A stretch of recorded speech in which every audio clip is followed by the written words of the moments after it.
안녕하세요. 닥터 유 유태우입니다. 오늘의 주제는 약을 먹어도 안 낫는 병입니다. 사실 대부분의 병은요, 약을 먹어도 안 낫습니다. 그럼에도 많은 분들이 약을 먹으면 낫는다라고 믿고 계시지요. 약을 먹어도 안 낫는 병은요, 크게 둘로 나눌 수 있습니다. 첫째는 안 아픈 병, 다른 말로 하면은 증상이 없는 병입니다. 두 번째, 아파 죽겠는 병. 네, 정말 아픕니다. 안 아픈 병, 의 대표적인 예는요, 고혈압, 당뇨, 콜레스테롤 등 만성 질병입니다. 하나도 안 아프죠. 그런데 약을 평생 복용합니다. 이걸 다른 말로 하면은요, 평생 약을 먹어도 병이 안 낫는다는 것이죠. 아파 죽겠는데 약을 먹어도 안 낫는 병이 오늘의 주제입니다. 아파 죽겠는데 약을 먹어도 안 낫는 병은요, 몸이 병이 아닙니다. 그래서 검사를 해도 아무 이상이 없죠. 어쩌다가 검사에 이상이 있기도 합니다. 근데 그거는요, 부수적인 소견, 그러니까 내 병과는 관계없는 부수적인 소견이거나 아니면은 무해한 소견입니다. 반면에 아까 말씀드린 아픈 병, 만성 질병이 있잖아요. 그러면 검사에 이상이 있습니다. 혈압이 높다든지 혈당이 높다든지 아니면 콜레스테롤이 높죠. 몸이 병입니다.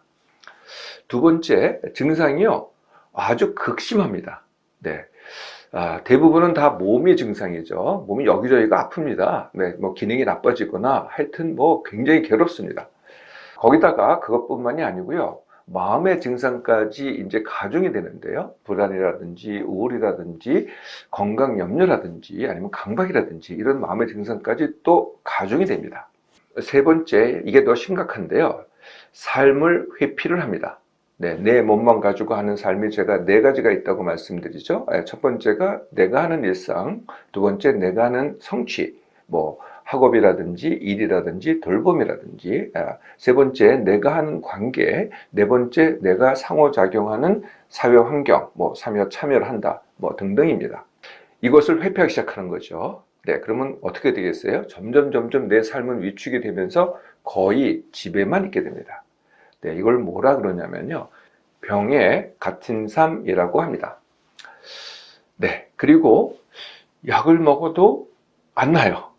말 그대로 약을 먹어도 안 낫거든요. 근데 처음에는 효과가 있습니다. 근데 약을 계속 먹어도 아무 효과가 없어요. 그런데 아무 효과가 없어서 끊잖아요. 그러면은 증상이 더 악화됩니다. 이걸 뭐라 그러냐면은 약의 반동이라고 합니다. 이게 사실 모든 약이요, 마약과 비슷한 성격인데요. 마약이 어떻습니까? 처음에는 기가 막힌 효과가 있죠. 그러다가 점점 효과가 떨어집니다. 그래서 점점 용량이 더 커지죠. 그러다가 끊잖아요. 그러면은 극심한 금단 증상이 옵니다.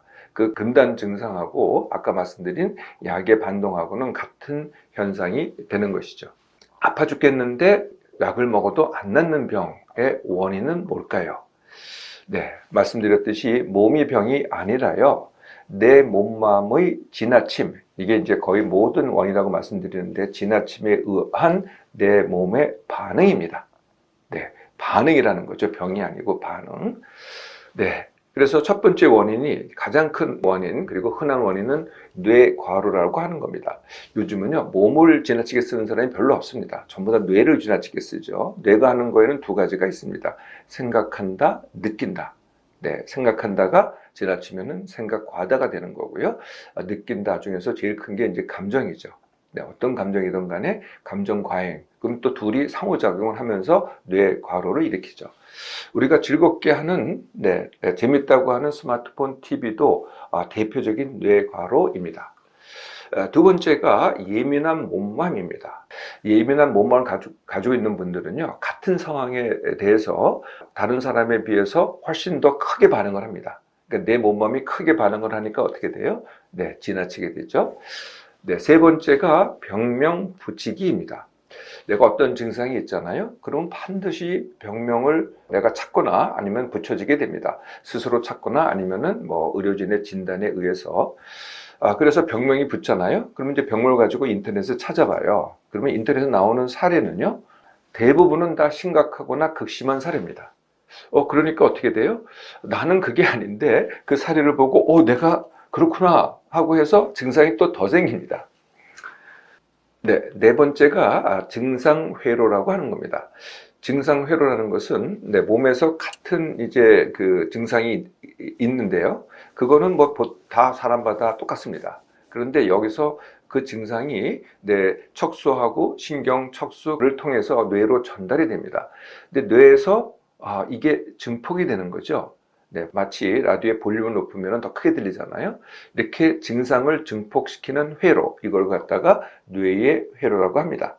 이것은 무슨 뇌가 잘못된 건 전혀 아닙니다. 뇌에 만들어진 뇌가 만든 회로가 되는 거죠. 병을 연구할수록, 병을 두려워할수록 이 증상 회로는 더 많이 더 크게 생깁니다. 다섯 번째, 이게 어떻게 보면 더 중요한데요. 약 의존이라고 하는 겁니다. 이 약이 내 병을 고쳐주겠지 하고 믿어서 계속 약을 먹습니다. 그런데요, 약은요, 사실은 원인을 치료하지 않습니다. 결과만 치료를 하거든요. 약이 아까 모든 원인이 제가 내 몸, 마음의 지나침이라고 그랬잖아요. 약이 내 몸, 마음의 지나침을 해결해 주진 않죠. 그러다 보니까 어떻게 돼요? 원인은 그대로 있거나 더 악화가 됩니다. 그래서 약을 먹어도 안 낫는 병이 되는 것이죠. 약을 먹어도 안 낫는 병은요, 내 몸이 원인이 아니라 내가 원인입니다. 약에 의존할수록 병은 더 악화되고요, 병에 더 갇히게 됩니다. 오늘 새로 내가 완치 원하기를 해보세요. 원하면 방법은 훈련입니다.